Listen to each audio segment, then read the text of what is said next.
Sahabat, salam jumpa. Kita berjumpa kembali dalam program Ngulik Alkitab. Program Ngulik Alkitab ini diselenggarakan sebagai media sarana bagi kita mendalami Alkitab dan juga melihat relevansinya bagi kehidupan kita sehari-hari. Saya Pendeta Santiani Manurung sebagai pemandu percakapan.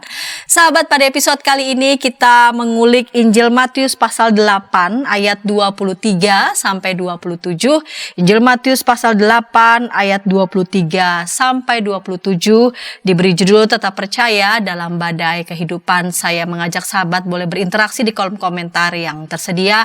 Narasumber pada episode kali ini adalah Pendeta Dhani Purnama. Salam jumpa Pak Pendeta. Salam jumpa Bu Santi. Salam jumpa sahabat IKB. Ya, Bapak Pendeta Dhani Purnama sebagai Pendeta Gereja Kristen Indonesia dengan basis jemaat GKI Gading Serpong. Baik Pak Pendeta, episode kali ini kita mengulik Injil Matius pasal 8 ayat 23 sampai 27 diberi judul Tetap Percaya dalam Badai Kehidupan. Kita mulai episode kali ini dan kita akan buka dalam doa. Silahkan Pendeta Dhani boleh memimpin dalam doa. Mari sahabat YKB kita berdoa. Ya Allah, sumber kehidupan kami, saat ini kami bersama menundukkan diri di hadapan-Mu. Kami hendak belajar bagian Alkitab. Kami mohon kuasa Roh Kudus menerangi hati dan pikiran kami, supaya bagian Alkitab ini bukan sekedar kami bahas untuk memuaskan rasa ingin tahu kami. Kami membahasnya supaya kami mengenal siapa Tuhan dan siapa diri kami di hadapan Tuhan. Biarlah pembahasan kami malam ini membuat kami juga semakin kuat bersandar pada kuasa Tuhan ketika menjalani kehidupan di tengah dunia yang ada saat ini. Terima kasih Tuhan, kami naikkan doa kami ini hanya di dalam nama Tuhan kami, Yesus Kristus. Amin. Amin. Baik, saya membaca Injil Matius pasal 8 ayat 23 sampai 27. Diberi judul Angin Ribut Diredakan. Ketika Yesus naik ke dalam perahu, murid-muridnya mengikuti dia. Sekonyong-konyong terjadilah angin ribut yang dahsyat di danau itu, sehingga perahu itu nyaris ditelan gelombang. Tetapi Yesus tidur. Lalu datanglah murid-muridnya membangunkan dia, katanya, "Tuhan, tolonglah, kita binasa." Ia berkata kepada mereka, "Mengapa kamu ketakutan, hai kamu yang kurang percaya?" Lalu bangunlah Yesus menghardik angin dan danau itu, sehingga danau itu menjadi teduh sekali. Orang-orang itu pun heran dan berkata, "Orang seperti apa dia ini?" Sehingga angin dan danau pun taat kepadanya. Ya, Pak Pendeta, saya mau mengawali segmen pertama ini dengan bertanya. Ada yang mengatakan mengikuti Yesus itu berarti kita bebas dari penderitaan. Ya. Tapi ada juga yang mengatakan mengikuti Yesus berarti kita harus siap menderita. Dari dua pernyataan ini kira-kira menurut Pak Pendeta lebih condong setuju yang mana? Atau dari dua pernyataan ini pernyataan mana yang kira-kira mendekati benar begitu? Baik, Bu Santi. Memang pendapat ini dua-duanya ada dalam kehidupan kita bergereja ya. Jujur saja memang kita pikir mengikut Tuhan itu pasti mendatangkan hidup yang enak, yang gampang. Tidak sedikit loh yang berpikir seperti itu. Betul. Ya. Jadi kalau ikut Tuhan pasti aman, pasti hidupnya itu mulus, gampang gitu ya. Padahal dalam kenyataannya apakah benar hidup kita terus bisa mulus, terus gampang gitu ya. Dan rasanya kesalahan berpikir seperti ini mulai ramai itu marak pada tahun 90-an. Ketika muncul berkembang yang namanya teologi sukses ya. Dengan pemahaman bahwa semua anak Tuhan itu hidupnya pasti sukses. Bahkan harus kaya. Kayanya bukan hanya rohani, tapi kaya juga secara materi. Bersekian dapatnya lebih. Wah, lebih ya. Usaha apapun berhasil. Ya. Bahkan tidak pernah sakit. Ya. Nah, pertanyaannya kalau kemudian orang Kristen nggak kaya-kaya, ya. Ya. Lalu sering sakit. Itu gimana itu? Dengan gampang mereka yang berpahaman seperti ini langsung mengatakan, oh itu berarti imannya belum kuat. Apakah seperti itu ya, gitu ya? Sementara di sisi lain, tadi ya Bu Santi juga bilang, katanya kalau ikut Tuhan itu ya harus menderita, Tuhannya menderita gitu. Ada juga tuh yang Ya. berpandangan seperti Ya. itu, Ya. ya. Jadi semua pengikut Kristus ya juga harus menderita, harus sengsara hidupnya. Nah di titik ini ekstrim satunya nih berarti tidak boleh kaya, aduh, hidupnya tidak boleh enak-enakan gitu ya. Ya. Bahkan nggak boleh punya banyak-banyak pakaian aja dibatesin, ya. Apalagi kemudian punya barang-barang mewah, Ya. ya. Pokoknya hidup harus menderita. Menderita. Nah, kedua aliran pemahaman teologi seperti ini menurut saya jatuh pada sisi-sisi ekstrim yang akhirnya berbeda ya. Satu di ujung sini, satu di ujung yang lain. Bukankah tidak ada hidup yang selalu sukses? Betul. Ya. Tapi Ada kalanya juga roda itu, kalau roda kadang di atas ya ada di bawah juga gitu ya. Tidak selamanya kita juga sehat. betul. Apalagi kemarin waktu pandemi itu. Iya. Siapapun bisa kena gitu. Betul. Nah, bagaimana dengan pandangan teologi sukses tadi ya? Tapi juga bukan berarti mengikut Tuhan lalu kita sebagai pengikut Tuhan itu nggak boleh kaya gitu ya. Atau cari-cari penderitaan. Iya, terus kemudian malah cari-cari susah gitu ya. Nah, itu dia menurut saya kalau ya jangan sampai kita jatuh di dua ekstrim ini. Kalau Bapak Pendeta tadi mengatakan jangan sampai jatuh di kedua ekstrim yang ini. Lalu kira-kira alternatif apa begitu? Atau pandangan apa yang kira-kira menurut Pak Pendeta ini kayaknya lebih pas daripada jatuh ke kedua ekstrim tersebut gitu? Iya, baik. Saya pribadi lebih suka memakai istilahnya teologi salib. Ya, salib ini kan sebuah penderitaan juga. Iya, betul. Ya. Tapi salib itu kan bisa dipikul oleh siapa saja tuh. Ya. Bisa orang yang sangat kuat, orang yang lemah, dewasa, anak-anak, orang kaya, orang yang tidak kaya pun gitu. Semua memang harus pikul salib sebagai pengikut Kristus kan, ya. Nah, memikul salib ini memang sesuatu yang harus memang mau tidak mau kemudian kita junjung. Ya.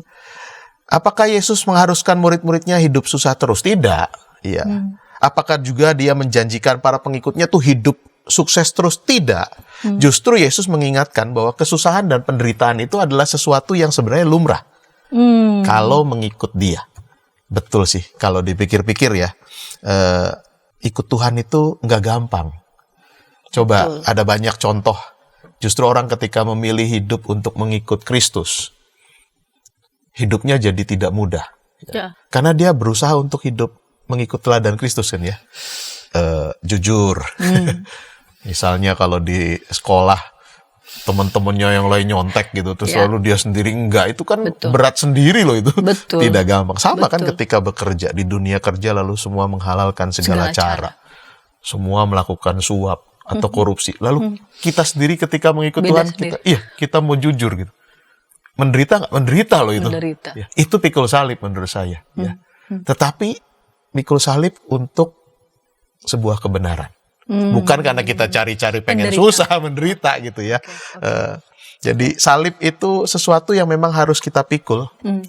Karena kita mau mengikut Tuhan. Ya. Kalaupun di sana ada harga yang harus kita bayar dan kita kemudian menderita karenanya, ya kita kerjakan juga dengan kerelaan hati, ya. Bukan karena terpaksa, bukan karena juga dibuat-buat, bukan juga karena dicari-cari. Ya.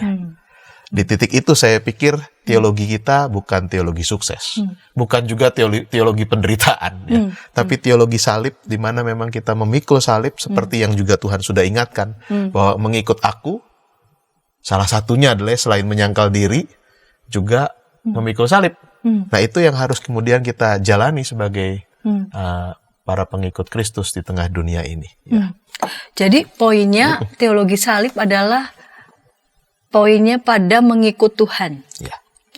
Jadi bukan perkara cari-cari kesuksesan atau cari-cari penderitaan. Betul. Melainkan mengikut Tuhan. Ya. Bahwa dalam mengikut Tuhan ada konsekuensi tertentu Betul. yang ternyata kita harus terima niscaya Iya. ya, karena memang itu bagian dari efek ya, Mengikut Tuhan. kita Betul. mengikut Tuhan, maka itu kita terima dengan apa? Dengan lapang dada kah? Iya. Dengan lapang sikap dada, bahkan menurut saya juga dengan sukacita, berarti karena kita memang mengikut teladan Tuhan, ya. Dan ya dengan gembira kita menanggung ini, gitu, ya. Di titik itulah kemudian kalau kemudian ada kesusahan yang kita dapat karena kita mengikut Tuhan, tidak membuat kita kecewa jadinya.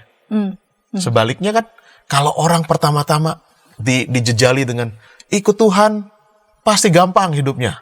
Hidup Tuhan, ikut Tuhan pasti sukses. Lalu ketika kita ketemu dengan hidup yang tidak gampang, lalu kita kecewa jadinya. Lalu kita marah sama Tuhan. Gitu. Tidak, di titik ini ketika kita mengatakan bahwa memikul salib itu mengikut Tuhan, mengikut teladan Tuhan, ketika kita kemudian diberi penderitaan dan itu salib yang harus kita pikul, ya kita menanggungnya juga dengan gembira. Bukan dengan kemudian terpaksa, apalagi kecewa dan marah. Ya. Jadi ketika dalam mengikut Tuhan pun ada kegembiraan dalam perjalanannya, itu kita terima juga dengan lapang dada. Ya. Tapi juga sekaligus mawas, karena kita juga tahu bahwa mengikut Tuhan bisa saja kita akan mengalami kerikil-kerikil, bahkan mungkin harus melewati batu-batu yang tajam gitu ya. Bahkan badai. Yang nanti kita Ya, itu dia ya. Yang nanti kalau kita baca tuh bagian Alkitabnya, itu badai besar itu ya. Itu badai besar, dan kita tidak merasa bahwa Allah seperti meninggalkan kita. Ya, karena memang tema kita pada episode kali ini tetap percaya dalam badai kehidupan. Nah, kita akan tadi Pak Pendeta sudah ngajak kita mulai mempersiapkan ini. Mengantar masuk situ. Betul. Badai angin ribut atau badai apa saja yang bisa saja dialami oleh mereka yang mengikut Tuhan. Kita akan ulas ini segmen kedua, namun sebelumnya kita dengarkan pesan-pesan berikut ini.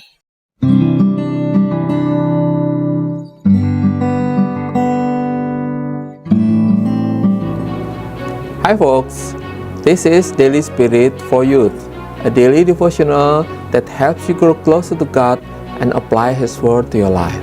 Daily Spirit for Youth dapat Anda saksikan hari Senin sampai Sabtu pukul 4.30 waktu Indonesia Barat di channel YKB TV.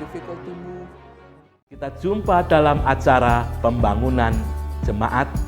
Pembangunan Jemaat setiap Senin di minggu kedua dan keempat pukul 20 waktu Indonesia Barat. Dapat Anda nikmati di channel YKB TV. Dari kungkungan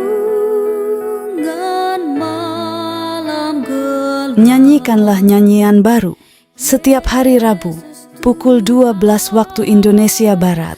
Dapat Anda nikmati di channel Lagu Rohani YKB TV.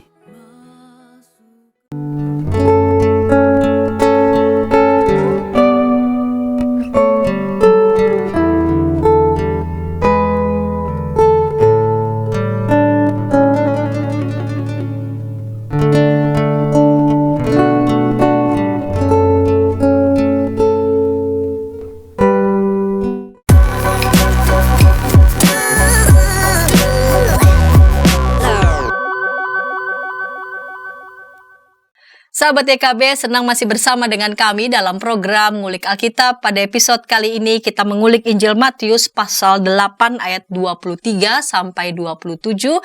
Saya sebagai pemandu percakapan Pendeta Santiani Manurung, dan saat ini kita memasuki segmen yang kedua. Saya mengajak sahabat boleh berinteraksi di kolom komentar yang sudah tersedia. Narasumber pada episode kali ini Pendeta Dani Purnama pasti dengan senang hati akan merespon, menjawab tanggapan ataupun pertanyaan dari para sahabat. Baik, Pak Pendeta, kita lanjut di segmen yang kedua ini dengan tema tetap percaya dalam badai kehidupan. Bahwa ternyata dalam mengikut Tuhan kita tidak selalu akan mengalami yang mulus-mulus, yang gampang-gampang. yang gampang-gampang. yang penuh dengan kegembiraan, tapi bisa saja kita juga siap akan mengalami berbagai macam tantangan, salah satunya angin ribut, bahkan mungkin badai dalam perjalanan hidup kita. Dan kita mau melihat ini teks Matius pasal 8 ayat 23 sampai 27. Di sini dituliskan Yesus selesai mengajar, melakukan penyembuhan, lalu ternyata danau yang semula tenang tiba-tiba berubah, ya. Karena ternyata sekonyong-konyong tiba-tiba mendadak, ujuk-ujuk tiba-tiba angin ribut yang dahsyat.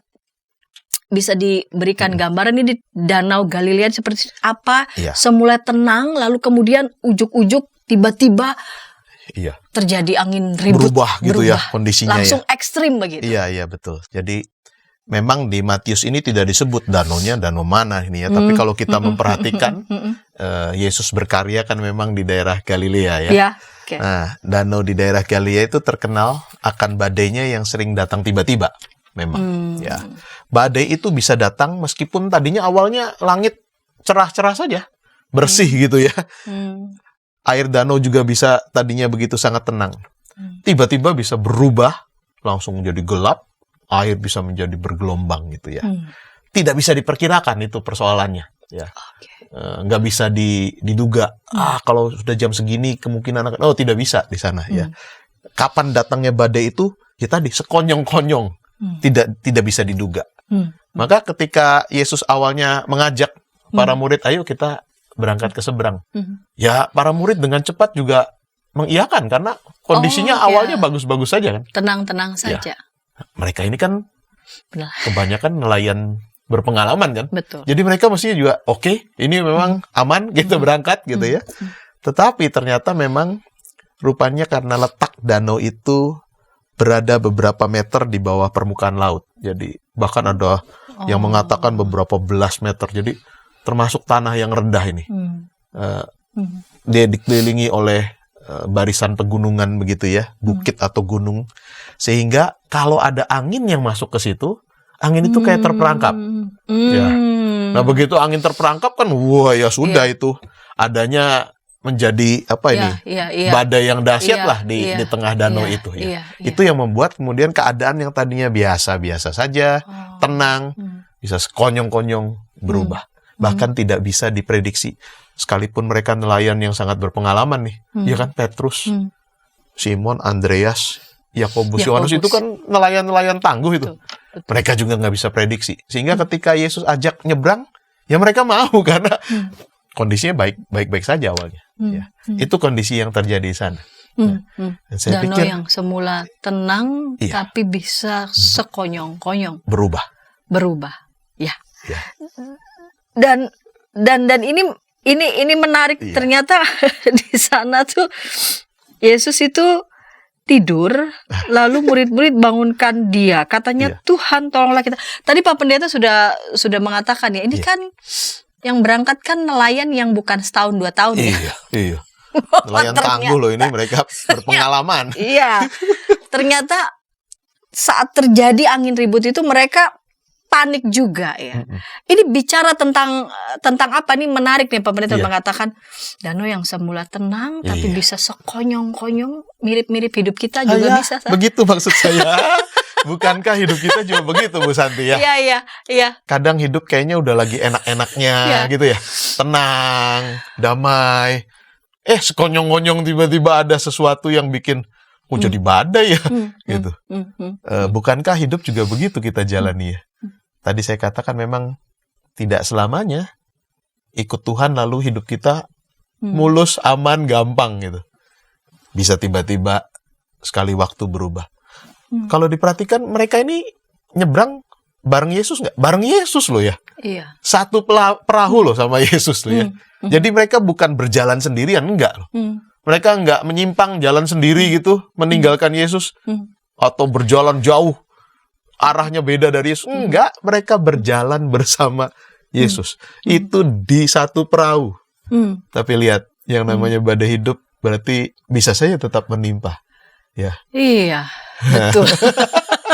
Nah itu beda banget kan ya dari Iya. pandangan beberapa orang yang mengatakan, ya kamu kena badai karena kamu jalan Nggak sendiri, jalan nggak sendiri, jalan sama nggak Tuhan. jalan bersama Tuhan. Betul. Betul. Ini membuktikan mereka jalannya bersama Yesus. Iya, Dalam perahunya bersama Sama. Yesus. Tapi badai itu tetap ada. bisa datang sekonyong-konyong. Sekonyong-konyong. Bahkan ketika mereka berjalan dan satu perahu Dengan Yesus. dengan Yesus. Ini mau mengatakan apa ya? Iya. Bahwa memang rasanya kalau ada yang mengatakan kalau kamu mengalami berbagai macam persoalan itu tanda kamu nggak berjalan sama Tuhan, itu berarti belum tentu benar ya. Bener juga sih, memang ada yang bener Iya ya. makanya, tapi Tapi belum tentu belum tentu. sepenuhnya benar. Bayangkan, yang jalan sama Yesus aja bisa kena badai kan? Hmm. Apalagi kalau yang nggak jalan sama Yesus lah. Hmm. Beda sekali nanti hasilnya. Betul. Ya, ya. Ya. Dan di ayat ini dituliskan sehingga perahu itu nyaris ditelan. Bayangkan ditelan. Iya loh. Udah kebayang itu bagaimana gelombangnya sampai mereka nyaris ditelan gelombang. Tetapi Yesus tidur. Ya, ini menarik Nah, ini ini. menarik ya. Yesus bisa tenang banget gitu ya. Dalam keadaan seperti itu, Yesus tidur dengan tenang. Lalu datanglah murid-muridnya membangunkan dia, katanya, Tuhan, tolonglah kita binasa. Iya. Ini situasi yang seperti apa ya? Iya, iya. Sampai mereka panik, bener-bener panik. Secara mereka nelayan yang bukan setahun 2 tahun, Iya. tapi mereka ternyata pada kondisi itu mereka panik dan mereka meminta pada Tuhan, tolonglah kita bisa. Saya bayangkan tuh bagaimana, walaupun mungkin untuk khusus Injil Matius tidak tuliskan secara eksplisit betapa menegangkannya. Iya, betul. Jadi menarik. Kalau dulu pakai Alkitab terjemahan yang sebelumnya ya, TB1 itu sampai disebut ditimbus. Jadi kalau ditimbus itu sebenarnya kayak mau ditutup tanah gitu loh. Ini air itu sampai seperti itu terhadap perahu ini. Bayangkan, ini berarti gelombangnya tinggi sekali. Iya. Ya. Pernah naik perahu dengan gelombang seperti itu nggak? Itu mualnya luar biasa itu. Kebayang. Iya. Kebayang. Itu baru mual ya. Iya. Belum lagi tegangnya kan. Iya. Kenapa para nelayan yang berpengalaman ini bisa begitu ketakutan? Berarti ini badai yang nggak main-main. Mungkin kalau badai-badai yang skalanya tertentu mereka udah biasa. Tapi kalau sampai ini, mereka sampai berteriak pada Tuhan, berarti ini udah mengerikan. Ya. Jadi persoalannya kira-kira nggak sanggup lagi mereka atasi. Ya. Di beberapa bagian Alkitab paralel memang disebut mereka berusaha untuk mengeluarkan air. Itu kan keahlian mereka memang untuk mengatasi. Tapi rupanya keahlian mereka nggak cukup. Pengalaman mereka nggak cukup. Di titik itulah mereka kemudian, ada Iya. Tuhan ya bareng Iya. kita loh. Iya. Ada guru loh bareng kita. Iya. Jadi sebelum mereka minta tolong, mereka pasti sudah mencari jalan keluar. Mereka sudah tahu apa-apa aja yang harus Iya. dilakukan. Begitu. Karena mereka kan nelayan berpengalaman. Iya. Pasti mereka udah berupaya sekuat tenaga berdasarkan pengalaman mereka. Tapi kali ini pengalaman mereka nggak cukup. Keahlian mereka nggak cukup. Di titik itu mereka kemudian mengakui ada kita terbatas nih. Ya. Maka kemudian mereka berseru, Tuhan tolong. Berarti ini menggambarkan apa dalam situasi hidup, situasi hidup kita. Iya. Bisa saja mungkin ada hal-hal yang kita rasanya mungkin kita bisa begitu Iya, melakukannya, tapi ada saat-saat kita ternyata tidak sanggup. Iya, Untuk- betul. Ya, jadi memang disitulah kondisi di Danau Galilea ini ya. Menurut saya ini menjadi gambaran juga hidup kita sebagai murid-murid Tuhan loh. Di masa kini. Di masa kapanpun lah ya, bukan hanya masa kini. Bahwa kita harus sadar, sehebat-hebatnya kita, seahli-ahlinya kita, sepengalaman-pengalamannya kita, tetap kita ini terbatas. Ya, ada kuasa yang kadang kita nggak bisa atasi sendiri. Di titik itu kita harus mengaku kita perlu Tuhan. Ya, kehadiran Tuhan itu jadi sangat terasa. Sebenarnya Tuhannya sudah kerasa hadir dalam semua keadaan. Tapi kadang-kadang lah ya kondisi baik-baik aja kan kita seringkali meminggirkan Tuhan ya. Nah di titik-titik seperti inilah kita merasakan betul bahwa Tuhan itu ada, kehadirannya nyata, kuasanya besar. Iya. Nah cuman jujur saja, Kalau kita membaca ya, paralelnya, coba Ya, kita ya. baca ya. Ya. Paralelnya di Markus 4 ayat 38, Bu Ya, Santi. saya baca. Cara minta tolongnya itu ya juga, ya itulah manusia ya, coba Iya. silakan. Yesus sedang tidur di Iya. buritan memakai bantal, lalu murid-muridnya membangunkan dia dan berkata kepadanya, "Guru, tidak pedulikah engkau kalau kita binasa?" Ini menarik, yang tadi Matius kan, Tuhan tolonglah kita binasa. Iya. Sini, Guru tidak pedulikah engkau kalau kita binasa? Iya. Mungkin karena enak-enakan tidur. Kesel ya jadinya ya. Iya. Kita udah usaha setengah mati gitu. Kok ini Iya. malah tidur gitu ya. Iya. Bisa saja. Bisa saja kita kesal dengan teman seperjalanan kita yang, ya ampun kok dia kayaknya tenang-tenang aja ya. Kok kita yang udah setengah mati berusaha, dia malah tidur gitu ya. Bisa saja begitu. Dua-duanya sebenarnya punya nuansa yang sama. Coba kalau Bu Santi tadi ketika membaca Matius 8 itu ya. Ya. Yang ayat berapa tadi? 25. Ayat 25 ya. Tuhan tolonglah kita binasa. Itu kalau lancar begitu kan. Tapi kalau bacanya sembari kita bayangkan nih, kita lagi takut ya. Iya. Tuhan, tolonglah gitu Iya, kan. iya, Kita iya. binasa nih gitu kan. Sama aja sebenarnya itu teriakan apa? Teriakan Mendesak, betul. mendesak. Ya, apalagi kalau yang di Markus tadi. Tuhan, engkau nggak peduli kalau kita binasa. Gitu. Kok malah tidur-tiduran gitu kira-kira. Itu kan sebenarnya orang yang sudah pada titik nadir ya. Udah nggak tahu lagi mesti gimana gitu. Sampai kalaupun minta tolongnya ada nada yang kayak maksa ya. Itu sebenarnya udah titik putus asa sih menurut saya.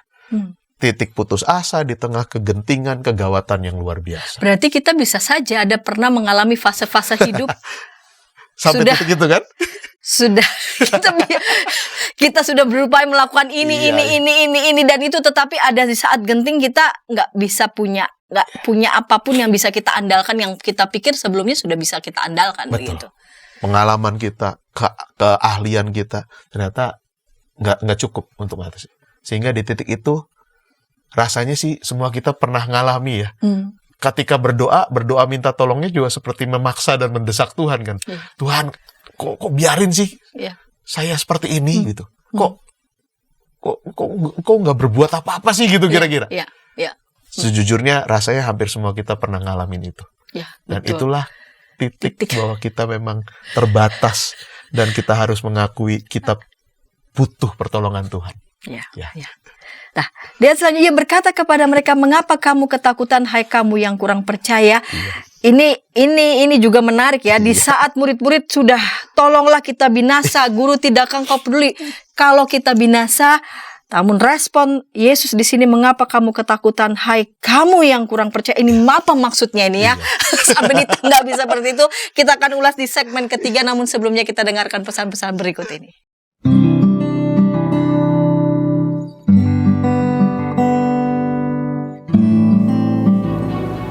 Hi folks, this is Daily Spirit for Youth, a daily devotional that helps you grow closer to God and apply His Word to your life.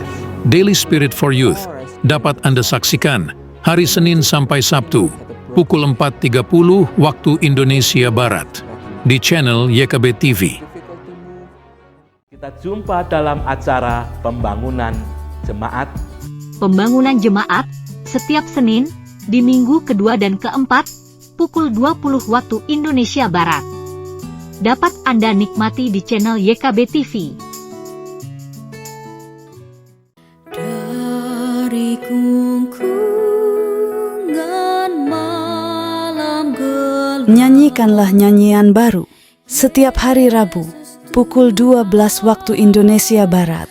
Dapat Anda nikmati di channel Lagu Rohani YKB TV.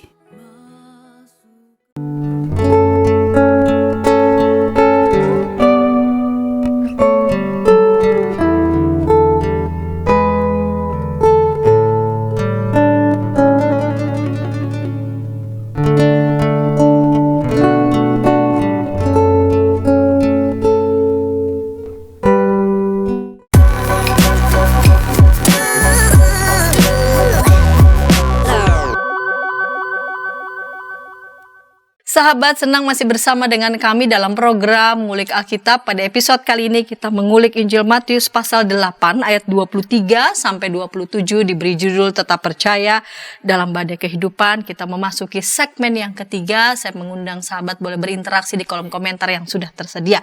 Baik, Pendeta Danhit Purnama, Bapak Pendeta, kita lanjutkan di segmen 3, segmen penutup ini. Ketika Yesus mengatakan, "Mengapa kamu ketakutan, hai kamu yang kurang percaya?" Apa maksud Yesus di sini?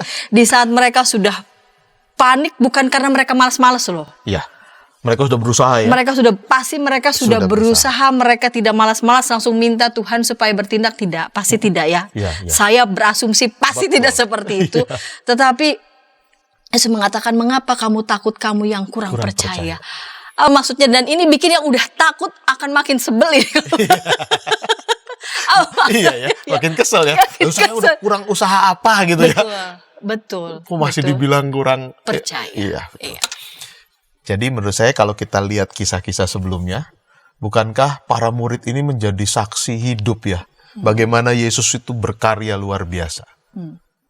Menyembuhkan, mengusir roh jahat dari orang yang kerasukan, melakukan karya-karya yang melampaui lah dari yang bisa dipikirkan oleh akal budi kita. Nah, mestinya itu kan menjadi sesuatu yang pembeda gitu. Oh iya, ini guru kita ini bukan guru biasa ini, kuasanya besar. Ya, maka itu mestinya menjadi satu modal ketika mereka berinteraksi, berjalan bersama dengan Tuhan, membuat mereka mestinya yakin dengan siapa mereka berjalan, dengan siapa mereka kemudian bergantung gitu ya. Tapi rupanya pengalaman hidup yang mencekam itu ya, membuat mereka jadi berbeda sekali. Apalagi mereka sudah memakai segala upaya mereka ya, keahlian mereka, pengalaman mereka, nggak berhasil. Di titik itu mereka berserunya mendesak lagi gitu ya. Di titik itulah ketika Yesus bangun ya. Lalu kemudian Yesus katakan, kok kamu takut? Kamu kurang percaya kalau begini ya. Kurang apa bukti yang sudah aku tunjukkan, kira-kira begitu Bu Santi. Jadi Yesus mau mengajak mereka untuk melihat begitu ya karya Yesus yang sudah dilakukan oleh Yesus. Lalu bangunlah Yesus menghardik angin dan danau sehingga danau itu menjadi teduh sekali. Orang-orang itu pun heran dan berkata, "Orang seperti apa dia ini sehingga angin dan danau pun taat kepadanya?" Dan Yesus pun menghardik angin itu. Dan dari kisah tentang angin ribut yang diredakan ini mau menceritakan ataupun mau menyampaikan pesan apa untuk kita semua? Merujuk pada apa yang sudah Pendeta Danhit tadi sampaikan di awal tentang teologi salib itu. Beberapa yang tadi sudah disinggung di awal, sekarang kita kumpulkan lah ya, kira-kira menjadi pembelajaran buat sahabat YKB. Ya, setidaknya saya mengumpulkan ada 3 hal yang bisa menjadi pembelajaran buat kita. Yang pertama, bahwa kehadiran Yesus di tengah-tengah para muridnya tidak otomatis membuat para murid kemudian terbebas dari yang namanya persoalan dan juga ketegangan-ketegangan dalam hidup. Ya, tadi itu ya. Karena ada orang yang mengatakan, kalau kamu dapat persoalan berarti kamu jauh dari Tuhan. Kamu nggak jalan sama Tuhan. Loh enggak. Hari ini kita justru belajar, mereka satu perahu loh sama Tuhan ya. Iya benar. Iya, bareng loh jalan sama Tuhan loh. Bahkan mereka itu ikut loh. Tuhan yang minta kan, ayo kita nyebrang. Loh Tuhan yang minta. Dan mereka nurut. Bayangkan ya, mereka nurut yang Tuhan mau, berjalan bersama dengan Tuhan, tapi tetap mereka ngalami yang namanya badai. Ya, jadi ini beda banget kan dengan pandangan-pandangan yang beredar di alam bawah sadar kita mungkin ya. Betul. Yang seringkali kita juga menghakimi teman-teman yang mungkin sedang punya persoalan. Kamu sih jauh dari Tuhan gitu. Nanti dulu. Jangan semudah itu kita mengatakan orang yang sedang ada dalam badai kehidupan lalu kita katakan kamu jauh dari Tuhan. Belum tentu. Ya. Kalau jauh dari Tuhan memang udah pasti sih ya, ada yang akan kena. Tetapi ini ada juga teman-teman yang sudah jalan dekat dengan Tuhan. Tapi Tuhan tetap izinkan tuh peristiwa berat dalam hidupnya hadir. Bahkan melakukan sesuatu karena memang Tuhan yang perintahkan. Kayak ini kan Tuhan yang minta. Tuhan yang minta kan, ayo kita nyebrang loh ya. Betul, betul. Iya. Jadi kehadiran Yesus di tengah kehidupan kita, di tengah keluarga kita, kehidupan pribadi kita, di tengah kehidupan berjemaat kita, bergereja kita, tidak serta-merta menghapuskan segala persoalan hidup kita. Apakah gara-gara kita dekat sama Tuhan, sakit kita langsung sembuh? Belum tentu, gitu kan ya. Apakah yang tadinya gagal langsung berhasil? Belum tentu. Tetapi kemudian ketika berjalan bersama dengan Tuhan, kita tahu ada Dia yang kuasanya besar, yang siap untuk kemudian berkarya, menopang dan menolong. Itu pembedanya menurut saya. Kalau jauh dari Tuhan, siapa yang akan menolong ya? Siapa yang akan menopang kita? Itu bedanya menurut saya. Jadi itu hal yang pertama, Bu Santi. Ya. Yang kedua, kita belajar ya dari para murid nih. Ini orang yang pinter berpengalaman untuk soal apa ini? Angin ribut. Nelayan lah ya mereka ini. Soal badai, soal danau. Mereka udah ahli lah ya. Tapi lihat, ketakutan dan kedegilan hati itu tidak menyelesaikan masalah justru. Bahkan memperbesar masalah, iya. Ya, coba ya. Kadang-kala kita kan seperti para murid Yesus itu. Ketika menghadapi pergumulan, ketika dihadang masalah, lalu segera yang dilihat itu besarnya masalah yang ada. Besarnya badainya itu. Hebat dan kuatnya persoalan dan kesulitan hidup itu. Bahkan kuasa Allah yang udah kita alami nih, seperti para murid kan udah lihat gitu. Kuasanya Yesus yang besar, itu bisa seketika hilang aja. Kita lupa gitu. Kita fokus sekali pada masalah yang besarnya itu. Ya. Akibatnya apa? Akibatnya kita lupa untuk bersandar pada kekuatan dan pertolongan Tuhan. Ya. Tapi bukan berarti lalu kemudian sebagai murid-murid Tuhan kita tidak berupaya menganggap atau tidak menganggap ini persoalan. Real kita melihat itu memang masalah. Tetapi bedanya adalah kita tidak dikuasai oleh kedegilan tadi ya Pak. Betul. Jadi memang para murid itu sudah berupaya ya. Kita pasti meyakini mereka sebelum minta tolong pada Tuhan, mereka udah berupaya sekuat tenaga. Itu juga yang mesti kita kerjakan kan mestinya. Tidak berarti kalau kita punya masalah, tunggu aja lah Tuhan berkarya gitu. Atau serahkan semuanya pada Tuhan, nggak bisa. Ya, kita menggunakan akal budi kita, segala kemampuan, pengalaman itu harus kita gunakan untuk menghadapi persoalan yang ada.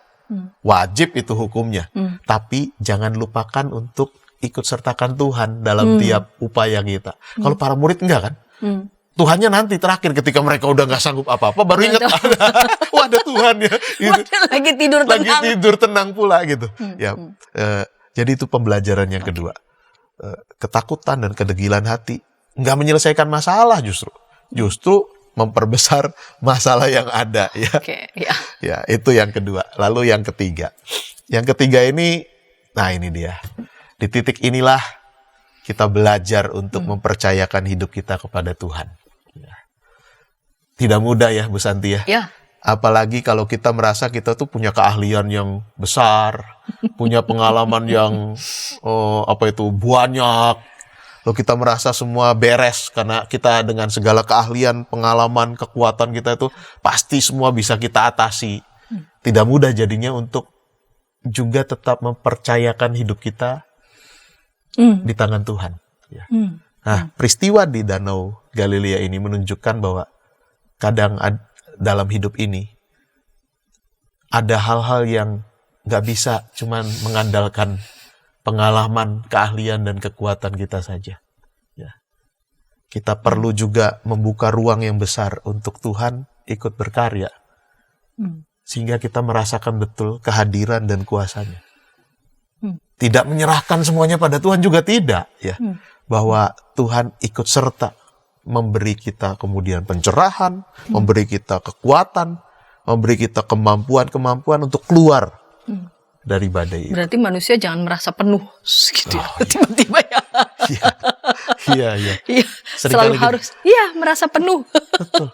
Betul. Dan kuasa yang besar menariknya ya. Kuasa Allah kita itu kan besar sekali. Penyakit bisa dipulihkan. Ya. Ini alam bisa dikuasai dan tunduk kepadanya. Bahkan nanti dalam cerita selanjutnya, kematian pun takluk bahkan sama dia. Ya. Kuasanya besar, luar biasa. Dan kuasa yang besar itu Tuhan gunakan untuk kebaikan kita. Ya. Untuk menjadi berkat juga buat umatnya. Ya.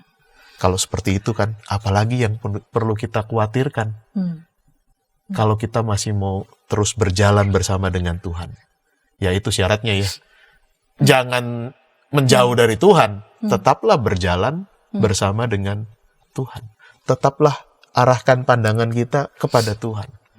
Dan menarik nih, Bu Santi ya. Di bagian ini ya. Kalau kita baca lagi Markus ya. Nah, ini paralelnya ya. Markus tuh menarik, Yesus tidurnya di bagian apa? Coba. Ya. Dari tadi kan kita membahas itu ya. Kemudian ya kesel lah karena ini lagi badai kok Yesus bisa tidur. Nah, tidurnya di bagian apa? Coba lihat. Ayat 38, Yesus sedang tidur di buritan memakai bantal. Aduh. Enak betul ya. Iya. Menarik ya. Kenapa ya sampai didetilkan, sampai disebut loh tidurnya di buritan. Bu Santi, tahukah bahwa buritan itu bagian penting dari kapal? Ya. Jadi buritan itu adanya di bagian belakang, bagian belakangnya kapal. Dan itu adalah di buritan itu ada alat yang menjadi pengendali kapal. Jadi di tempat di mana Yesus tidur itu sebenarnya disitulah kapal itu dikendalikan. Para murid mungkin meninggalkan buritan demi mau mengeluarkan air dan mereka lupa mengendalikan kapal itu malah. Ya, tapi Yesus ada di sana. Itu sebenarnya kan simbolik. Itu menjadi sebuah simbolisasi. Badai sekuat apapun, percayalah Tuhan tuh ada dalam buritan hidupmu. Dia mengendalikan alam ini, dia mengendalikan hidup, mengendalikan badai itu. Semua ada dalam genggamannya. Sehingga ketika kemudian para murid itu, Tuhan tolong kami. Dengan bersegera dia katakan, diam. Dihardik, lalu semua menjadi teduh sekali. Sampai teduhnya itu teduh sekali ya. Aneh kan itu. Kan ya. Pertama tenang, sekonyong-konyong angin ribut, hardik lalu tenang lagi. Kuasanya sangat besar. Dan dia ada di buritan kehidupan kita ya. Dia mengendalikan semua yang ada di alam ini. Termasuk juga hidup kita.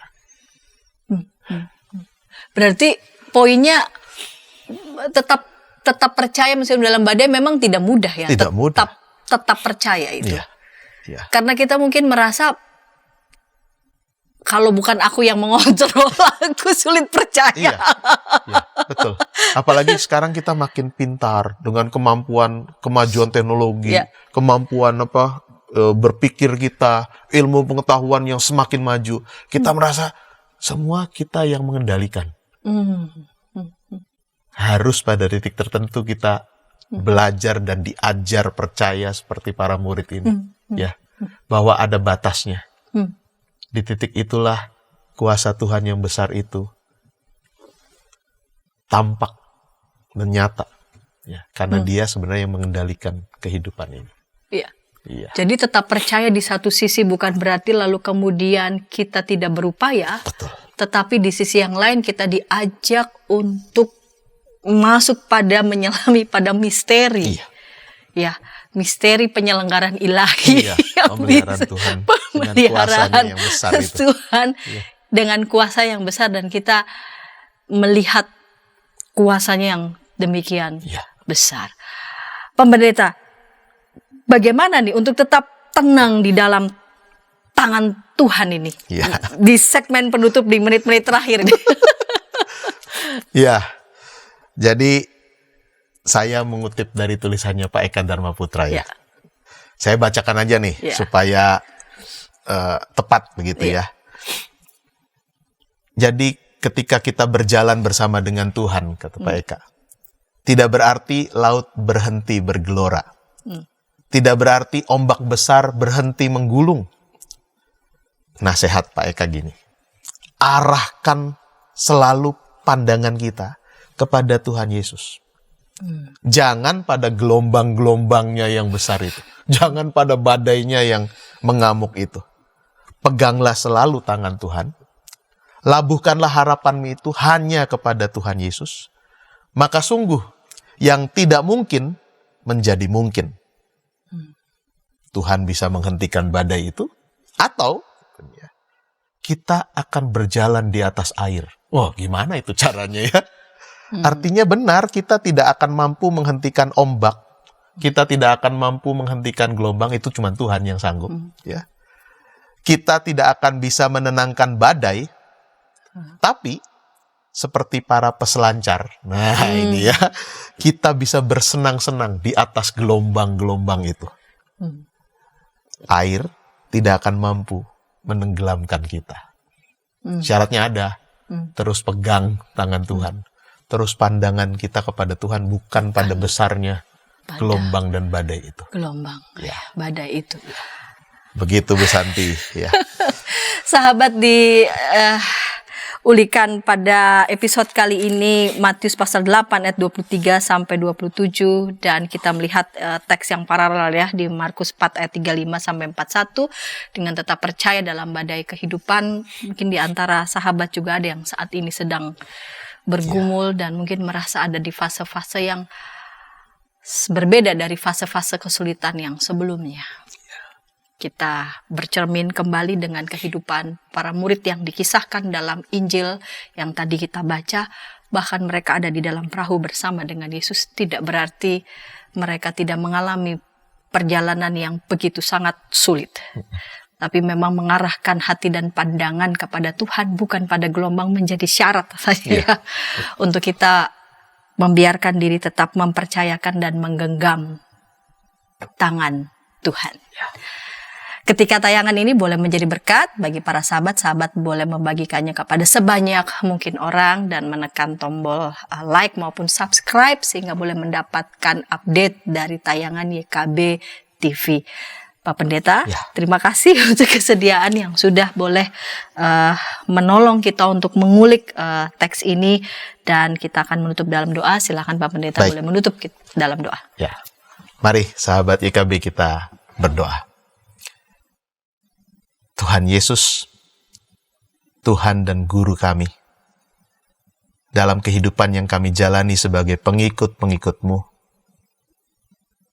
kami pasti pernah mengalami yang namanya badai kehidupan. Mungkin saat ini ada di antara kami, sahabat-sahabat YKB yang juga sedang berada dalam badai kehidupan yang pekat dengan gelombang yang begitu besar. Kami gentar, kami takut, kami khawatir, dan ketakutan, kegentaran, dan kekhawatiran itu kemudian memupus dan membuat kami lupa bahwa ada Tuhan yang berjalan bersama dengan kami. Ada Tuhan yang kuasanya sudah terbukti besar selama ini. Karenanya, saat ini kami diingatkan melalui peristiwa di Danau Galilea, supaya kami berseru, minta tolong hanya kepada Tuhan. Tuhan, tolonglah kami. Dan biarlah dengan pandangan yang tetap tertuju kepada Tuhan, kuasa Tuhan biarlah tetap nyata, memampukan kami bertahan di tengah gelombang yang besar ini.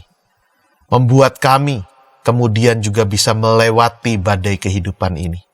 Sanggup untuk kemudian menemukan kekuatan dan jalan keluar untuk persoalan-persoalan yang kami hadapi bersama dengan Tuhan. Inilah doa kami ya Allah. Di dalam nama Tuhan kami Yesus Kristus, kami berdoa. Amin. Amin.